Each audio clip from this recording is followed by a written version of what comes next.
Thanks for joining us here at AG Kolkata. We are the church with the open arms and we serve in the city of joy, Kolkata. It is our desire to reach out to those in need and to be instruments of effective change in a hurting world. If you like to learn more about us, you can simply go to www.agkolkata.org. We hope that you'll enjoy today's message. I think some of you at least are here because of the topic we announced. Jesus was not a Christian. And I don't know what mindset you've come. Perhaps some of you are, if you are from a Christian background, perhaps you're not very happy with the title. And if you want to fight with me, you can fight with me after the service, okay? But there was a very well-known historian by the name of H.G. Wells. I don't know how many of you have heard the name. Perhaps some of us slightly more senior people would have heard the name. Very well known. And I want to begin by quoting his words. He says, "I am a historian. I am not a believer." As a historian, notice his words, this penniless preacher from Nazareth is the very center of history. Jesus Christ is easily the most dominant figure in all history. H.G. Wells. Who really is this Jesus? I know some of you are saying, "Pastor, everybody knows." No, you think you know. Some of us have heard and know the name of Jesus so many times. You know the phrase, familiarity breeds contempt? Yeah. You think you know. Just bear with me for the next half hour. And I hope by the end, if you have any misconceptions about this Jesus, I hope they will be corrected. Who is this Jesus? And 2,000 years after his death, see, all human beings die, right? So he died 2,000 years ago. But 2,000 years after his death, why does his life continue to have such a deep impact on the lives of people across the planet? I want to rewind a bit, but try and imagine you are a newspaper reporter and you happen to be in Jerusalem on the day Jesus was crucified. You know how reporters are, they're looking for a scoop. So you go around and you ask people, who is this? And you do some investigation. Well, let me tell you what the next day's article would look like, okay? This is what I think. I quote, "Jesus of Nazareth, son of a carpenter. He came into public view suddenly about 3.5 years ago at the age of 30. Some claim that he had some supernatural powers to heal the sick and cast out evil spirits. But the Jewish religious leaders who opposed his teaching had him arrested and crucified." Tragic end to a good life. The few followers he had have all scattered in fear. But the Roman authorities are relieved that the minor social unrest that was caused has now been dealt with. The end.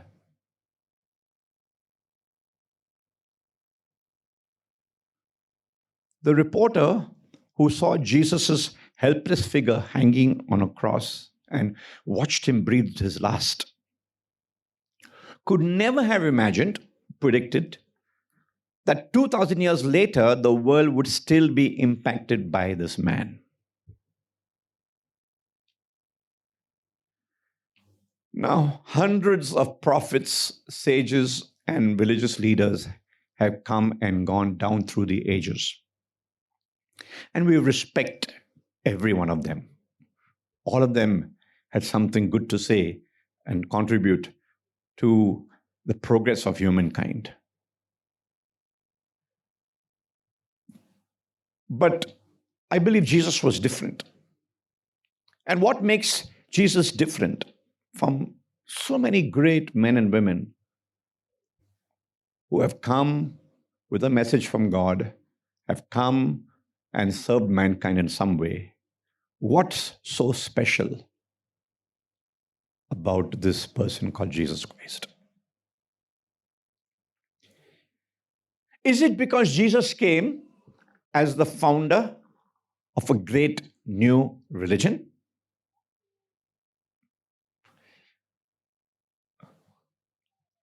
That leads me to the heart of my topic today. What was Jesus's religion? In fact, I'm one of those who believes, as I study the life of Christ, Jesus had no time or patience for formal religion and lifeless dead tradition. Okay? So he was not religious in that sense. But what was his religion? Was he a Jew? Well, most of the world believes that. But when you study his life closely, this is what I've discovered. Jesus was born a Jew, but he overturned many of the Jewish traditions. In fact, he did many things a good Jew was not supposed to do.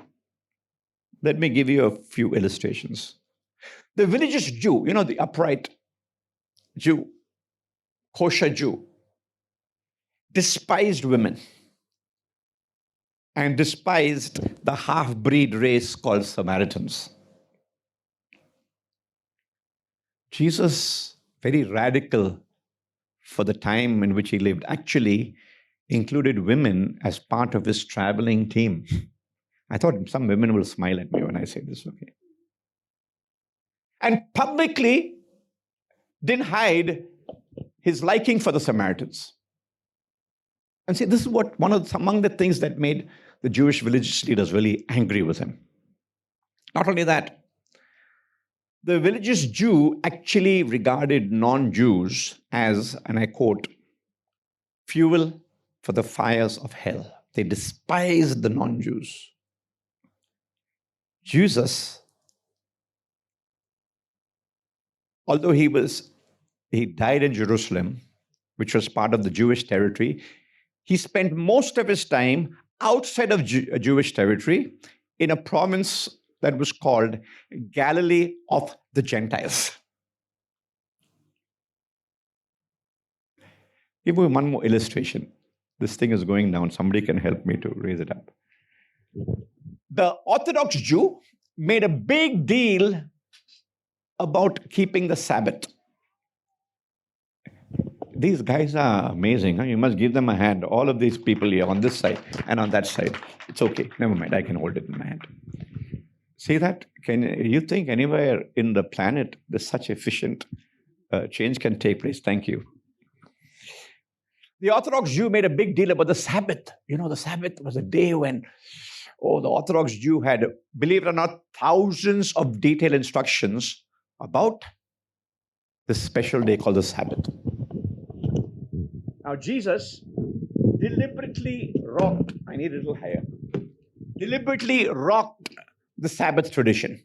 Young people know what I mean by rocked. He shook it. Thank you, that's good.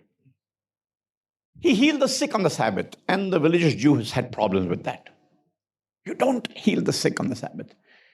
His disciples, when they were hungry, went through the fields, plucked corn, and ate it, something that was specifically forbidden by the religious Jews. When I say religious Jews, some of you know when I refer to the Pharisees, Sadducees, these are the big guys. The guys, when you look at the Jesus film, they have all these, costumes, Okay. And then when they objected and said, you're teaching some good things. We think you're a Jew, but all of these things you're doing, you are not teaching people the right way. You're not keeping the Sabbath. You know what he said? It really, really, it was like turning a knife inside the religious leaders. He said, the Sabbath was made for man, not man for the Sabbath. So if my donkey falls into a ditch, I will pull it out. If somebody's sick, I can heal them. I will do it on the Sabbath. This, of course, infuriated the Jewish religious leaders. So the Jews, for that reason, by the way, opposed and rejected him. And who actually put him to death? Yeah, the Romans may have carried out the order, but when you read the life of Jesus, you see Pilate was not keen, the Roman governor, to kill Jesus. The Jewish religious leaders, the high priests, Pharisees, pushed Pilate, practically twisted his arm to have Jesus crucified as a blasphemer and heretic. You know who a blasphemer is? They said he is speaking against our God and he's teaching false teaching.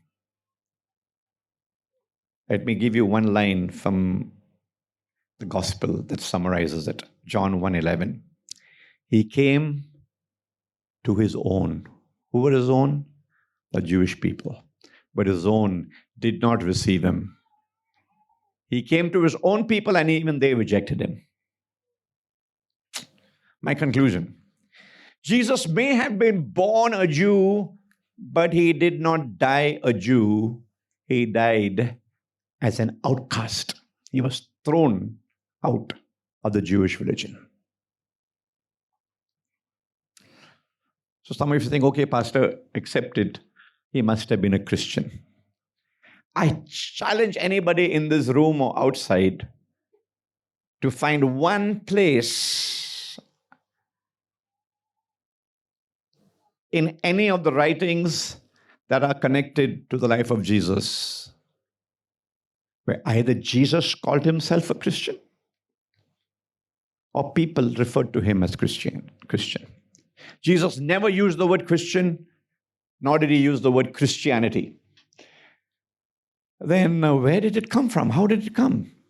Well, it is used in the New Testament, in the book of Acts and one epistle. I don't want to go into that. The New Testament uses it. But you know the origin of the term Christian? It was used as a term of contempt, of ridicule. The word Christ is there, and the IAN is like, these people are followed this Christian. And it was used derogatorily because they were labeled as the people who refused to worship the Roman emperor, who all other citizens of the Roman Empire worshipped the Roman Empire. They were supposed to, on threat of death. But the followers of Jesus said, no. That's why they were called Christian. And if you had that label, by the way, in those days, it meant they'd either throw you to the lions or burn you at the stake because you are not willing to bow your knee to the human being who is on the throne of the Roman Empire. No, my dear brothers and sisters, Jesus did not come merely as a religious reformer. In fact, his strongest opponents, as I've already pointed out, were the religious leaders of his day. In fact, he did not come to start another religion. Why do I say that? When you look at all of the religions of the world, when do you become a follower of a religion, either Christian or Muslim or Hindu or Buddhist? When you're born into that family, right? Or you belong to a caste, or you belong to the community.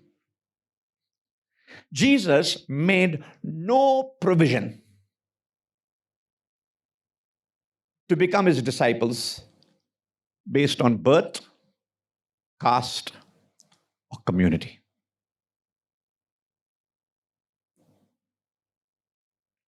I hope that didn't shock you. Well, if it did, and you don't agree with me, look at the scripture again. There is no provision. Somebody said, God has no grandchildren in that sense.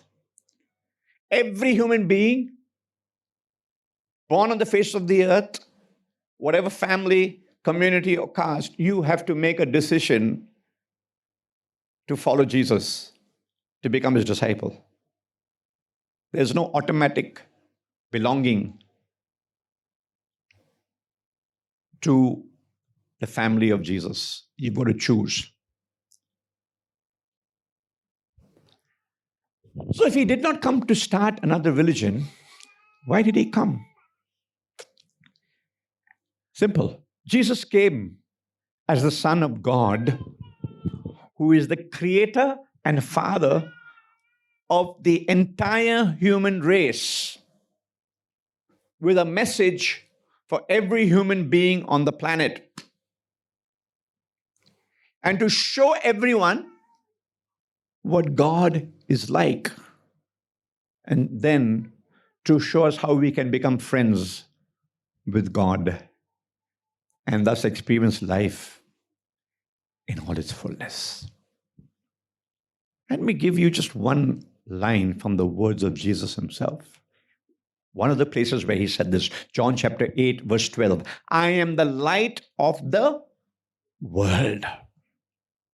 Notice, world. Not a particular community or a tribe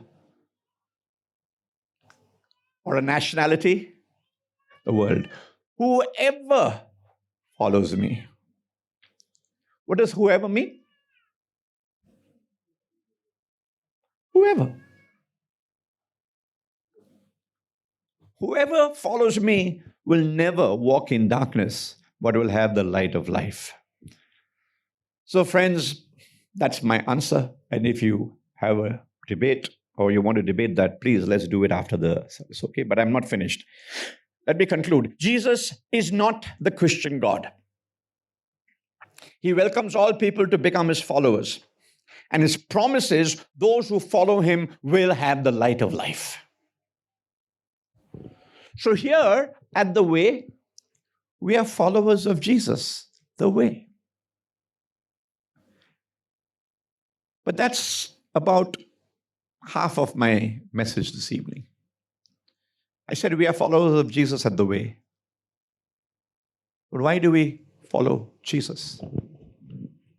Well, I quickly want to give you, it sounds like a lot, but I'll go through it quickly. Okay, 6 reasons why I'm a follower of Jesus. First is this. No one ever spoke like he spoke. There's an instance recorded in the Gospel of John chapter 7, verse 32. When the chief priests and Pharisees, remember the opponents of Jesus, the Jewish leaders, they sent temple guards to arrest Jesus. A few verses later, after, perhaps by the end of the day, it says, finally the temple guards, who had been sent to arrest Jesus, went back to the chief priests and Pharisees empty-handed. So they asked them, why didn't you bring him in? And I love their response. No one ever spoke the way this man does, the guards replied. Yes, friends, his minds were mind-blowing. His words were mind-blowing. So simple, even a child could understand it. And so profound, 2,000 years later, it continues to confound the wisest scholars, the wisest minds of our world. Sample. Let me give you a sample. One occasion he said, do to others what you would have them do to you. Can you think of, can a child not understand that? Just see, if every human being on the planet practiced that, we wouldn't have wars, we wouldn't have riots, we wouldn't have misunderstanding, we wouldn't have any strife on our planet. Just that one thing. Another place he said, love your enemies. Just imagine what that would do to our world if we took it. If someone strikes you on the right cheek, give him the other also. I can go on and on, but I'm not going to. I'm just giving you a sample, sampler. When you walk past a restaurant, they hold outside and give you to taste. That's what I'm giving. One occasion, his enemies came, they wanted to trap him. They thought they're going to checkmate him, okay? Because remember, the Romans had conquered Palestine where the Jews lived, and the Jews hated the Romans. They were forced to give taxes, and they hated that. The Pharisees thought they would trap Jesus, and they asked him this question, in a big crowd like this. They said, "Tell us, is it right to pay taxes to Caesar or not?" You know the trap? If he says no, he'll be arrested by the Romans. If he says yes, all the Jews will turn against him. You know what he did? Some of you remember. He said, "Just bring me a coin." They gave him a coin. Incidentally, he didn't have a coin of his own, just by the way. He held it up. He said, "Whose head is on this coin?" He said, "Caesar."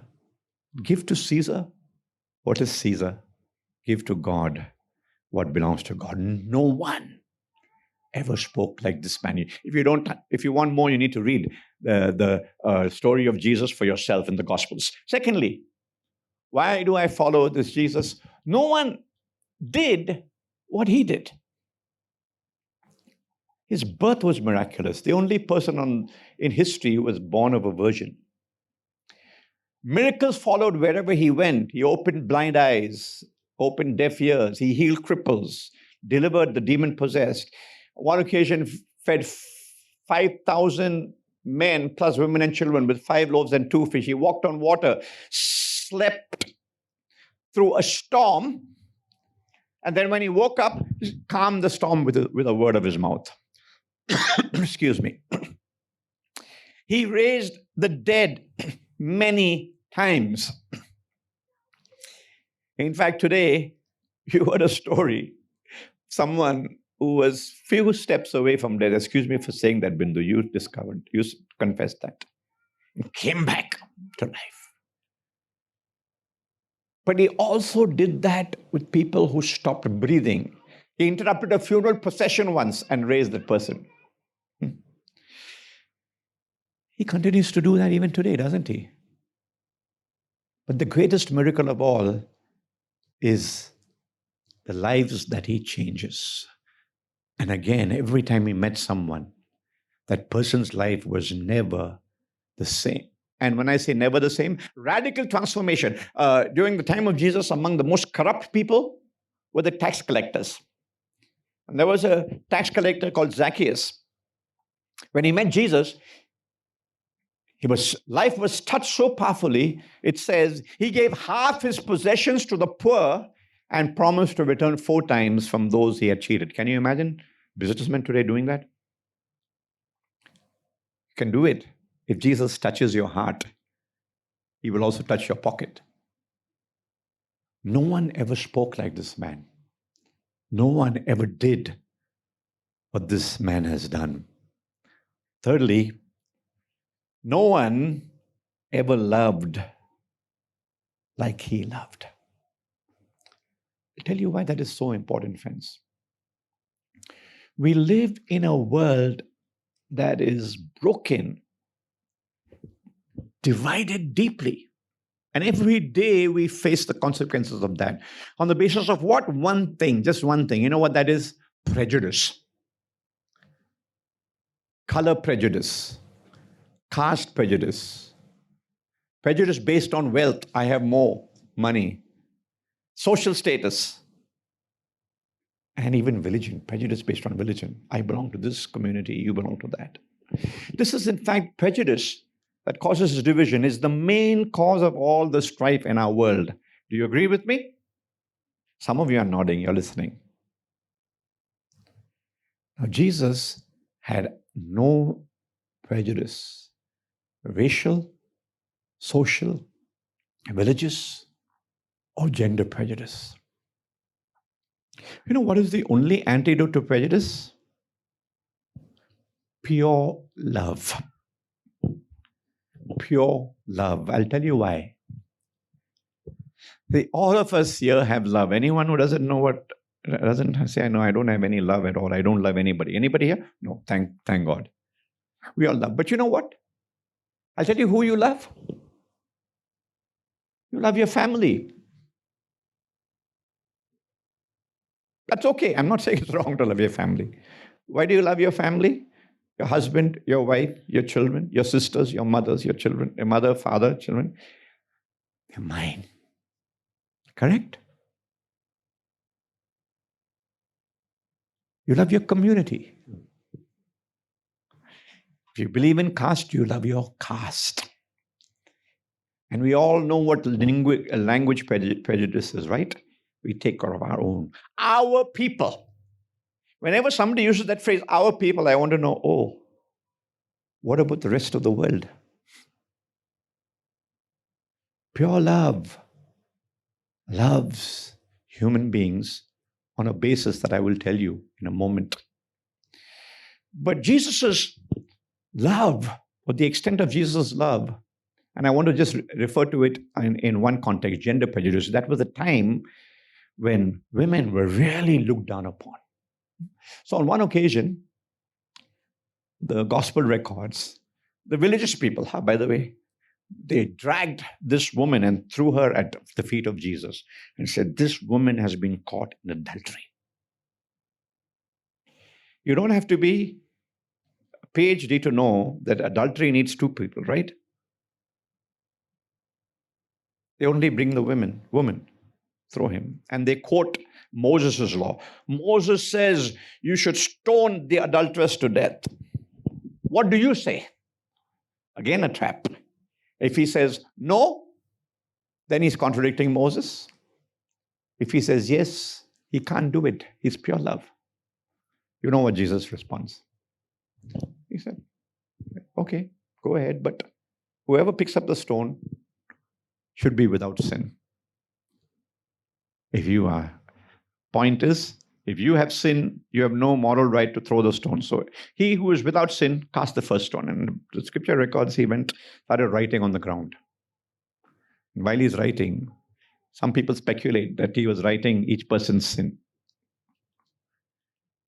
By the end of it, he looks up, nobody's there, only the woman. He says, woman, where are your accusers? Didn't even one of them condemn you? She says, no, Lord. Neither do I. Go and don't do that anymore. Sin no more. I'll tell you why Jesus loved the way he did and why no one loved like he loved. Jesus sees every human being as equal. No prejudice. You know why? He sees every human being as created in the image of God. Whatever nationality, whatever color, whatever race, whatever caste. I mean, Jesus didn't even have a notion of caste. Whatever social status, rich or poor, male or female. You have the image of God in you. And you know what? Every human being, because of the image of God, we have limitless value, infinite value. Even the person who's physically handicapped is in the image of God. The person who's mentally challenged is in the image of God. And because he loves like that, he invites and welcomes people everywhere, of all faiths and no faith, to follow him. I told you 6. Number 4. Why do I follow Jesus? No one claimed what he claimed. On one occasion, a cripple came to him for healing, and before Jesus healed him, he said, your sins are forgiven. And the religious leaders went, you know why? Who can forgive sins? Only God. And he said it explicitly to the Jews. He said, I and the Father are one. For them, this was blasphemous. And even stronger words in John chapter 8, verse 58, he says, before Abraham was the father of the Jews. Okay, get this, please. It's very important you get this. Before Abraham was, I am. It sounds bad English, but that I am, he's quoting the personal covenant name that God used in the Old Testament when he appeared to Moses. He's claiming to be God himself. No one dare make such a claim. Another place he said, I am the resurrection and the life. Whoever believes and believes in me will never die. These are not one-of-the-mill claims. It's not like the insurance agent saying, you invest and I'll give you so much, returns on your investment. This is not that kind of claim. Not the kind of claim that a real estater does. This is a beautiful house, or someone trying to sell you a car, or even a doctor's diagnosis. These are mind-boggling, staggering claims. And I'll tell you the implication of these claims, okay? I'm quoting from a philosopher named C.S. Lewis. It will come up on the screen. I want you to just look at it.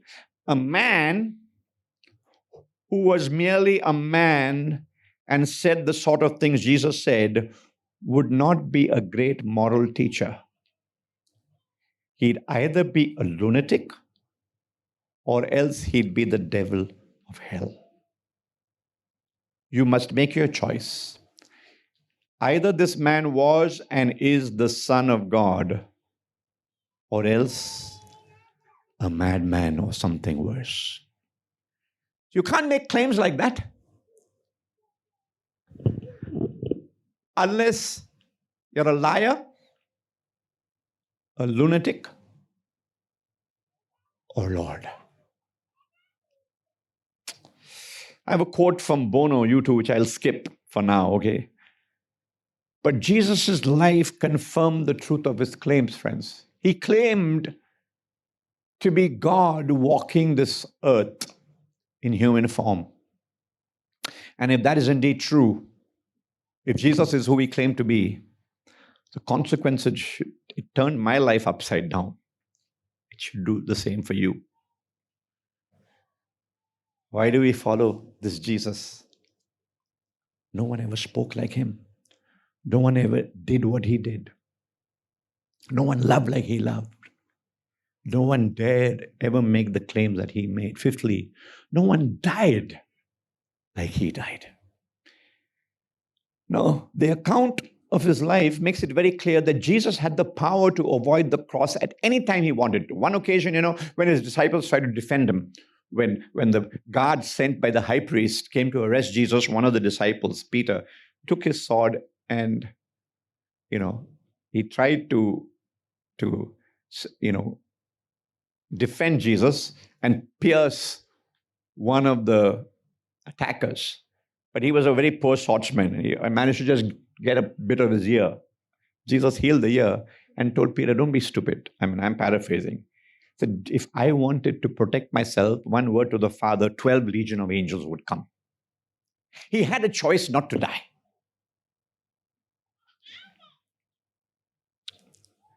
Someone said it was not the nails that kept him on the cross. It was love that took him to the cross and kept him there. And that's God's love letter. God so loved the world that he gave his son to die on the cross. No one ever died like this man. Listen to his words. Very similar to your experience, Sister Bindu. In an intense pain, only someone can do it, can have the joy of the Lord like you did. Only someone can have the heart to forgive by the strength that God gives. He's looking at his accusers in the midst of his pain. He says, Father, forgive them. They don't know what they are doing. Let me read to you what happened when Jesus breathed his last, okay? Matthew 27 records what happened. At noon, darkness fell across the whole land until 3 o'clock, from 12 to 3. Then Jesus shouted out again and he released his spirit. That's the moment when he breathed his last. Look at what happens then. Verse 51. At that moment, the curtain in the sanctuary of the temple was torn in two from top to bottom. I don't want to go into the details of that, but that no one touched it. This was the curtain that separated the most holy place in the Jewish tradition from where common people were. A supernatural occurrence. The earth shook. Rocks split apart. So imagine the scene, the darkness across the whole land, the earth shaking, rocks split apart, and tombs opened. The bodies of many godly men and women who had died were raised from the dead. Okay, now, before you read the rest, remember the Roman soldiers who killed Jesus were not weak-kneed. They were soldiers who had performed this crucifixion many, many times. On this occasion, the Roman officer, the other soldiers were terrified by the earthquake and all that had happened. You know why? They realized the person they have crucified is no ordinary man. They said, these heathen, they were not even Jews. They were not even, we don't know whether they were even believed in God. This man truly was the Son of God. No one ever died like this man. And I want to quote the beloved father of our nation, Mahatma Gandhi, describing the death of Jesus. A man who was completely innocent, offered himself as a sacrifice for the good of others, including his enemies, and became the ransom of the world. This is how life ought to be lived. A death like no other. Good news, friends. Sixth reason why I am a follower of Jesus, like those who follow the way. No one lives on like he does.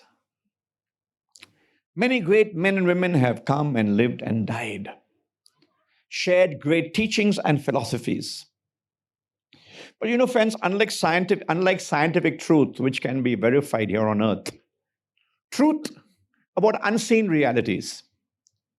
What is the unseen world like? Truth about what lies beyond the grave. We have no way of knowing. If somebody tells you this is what lies beyond the grave, you have no way of knowing because all of them have come and gone. How do we know their teachings are true? Among the many claims Jesus made, he made one impossible claim, that he would rise again on the third day. If he didn't do that, you can dismiss everything he said. He is the only one in all of history to do so. Over and over again, many skeptics have studied the evidence for the resurrection of Jesus and come away believers. But I don't want to go into that now. But friends, he lives on. I want to share a personal experience I had many years ago. Now, please understand the context. We respect teachers of all faiths, okay, religious leaders of all faiths. But a few friends of mine and I had the opportunity of visiting this great guru. I don't want to tell his name. Some of you may guess. Beautiful ashram. And we were in the main assembly hall, and he was sitting on a kind of a throne, and people were worshiping. And they were singing, actually, even some songs that you and I know, How Great Thou Art. And he was receiving this adulation and praise. And it was very interesting. But after that assembly, that service, we had the opportunity of meeting this guru face to face. A few of us, I think there were 4 or 5 of us. And we had a question and answer time. A friend of mine and I had just come after burying a believer. And I felt prompted to ask this great guru this question. I asked him, Sir, what hope are you able to give to people who have lost their loved ones? I told him, I said, I've just come from a funeral. What hope are you able to give to people who've lost their loved ones about life beyond this life? I expected some answer like, that they will be reincarnated or something like that. He thought for a moment and smiled and he said, you know what? I just tell people what comes to me at that time. I don't have an answer that I repeat every time. Friends, I'm not being critical here, but one thing I know, he didn't really have an answer because he hasn't been beyond and back. You can ask all the great teachers and prophets of the world, what lies beyond this life?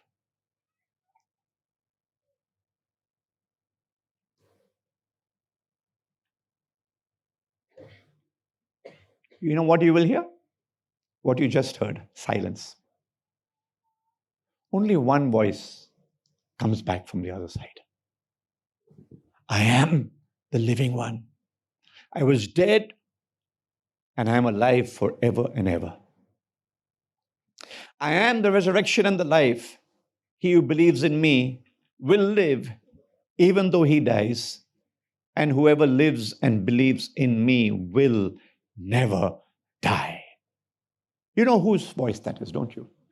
There's only one person who's been there, returned from the other side, and is alive today. We worship him by his Spirit. He's alive, we know, and we have living proof of at least one testimony today. Bindu experienced his touch. His life lives on. And while many people's lives live on in history books, in their writings, there's only one person who walks in our midst alive by his Spirit. So any wonder? He never wrote a single word, you know that? Jesus never wrote a single word. Yet more books have been written about him than any one of the 60 billion people who have lived on this planet to date. Any wonder that he had no formal education, but thousands of universities, colleges, and schools have been founded in his name? Any wonder he never raised an army, but millions of people have laid down their lives for his cause and are still willing to do that. The impact of Jesus' life lives on and will live forever. And the most important reason for that is that no one offers what he does. No one. No one offers forgiveness of sins. No one offers fullness of life. No one offers a hotline to God the Father. No one offers life everlasting. No one satisfies the heart like he does. Thanks for listening to this message from AG Kolkata. We hope you would stay connected by following us online. You can find us on Facebook and Instagram by using @AGC Kolkata. We would love to know how this message has touched your life. Please take a moment to share your story by emailing us at stories@agkolkata.org. Hope you have a great week ahead.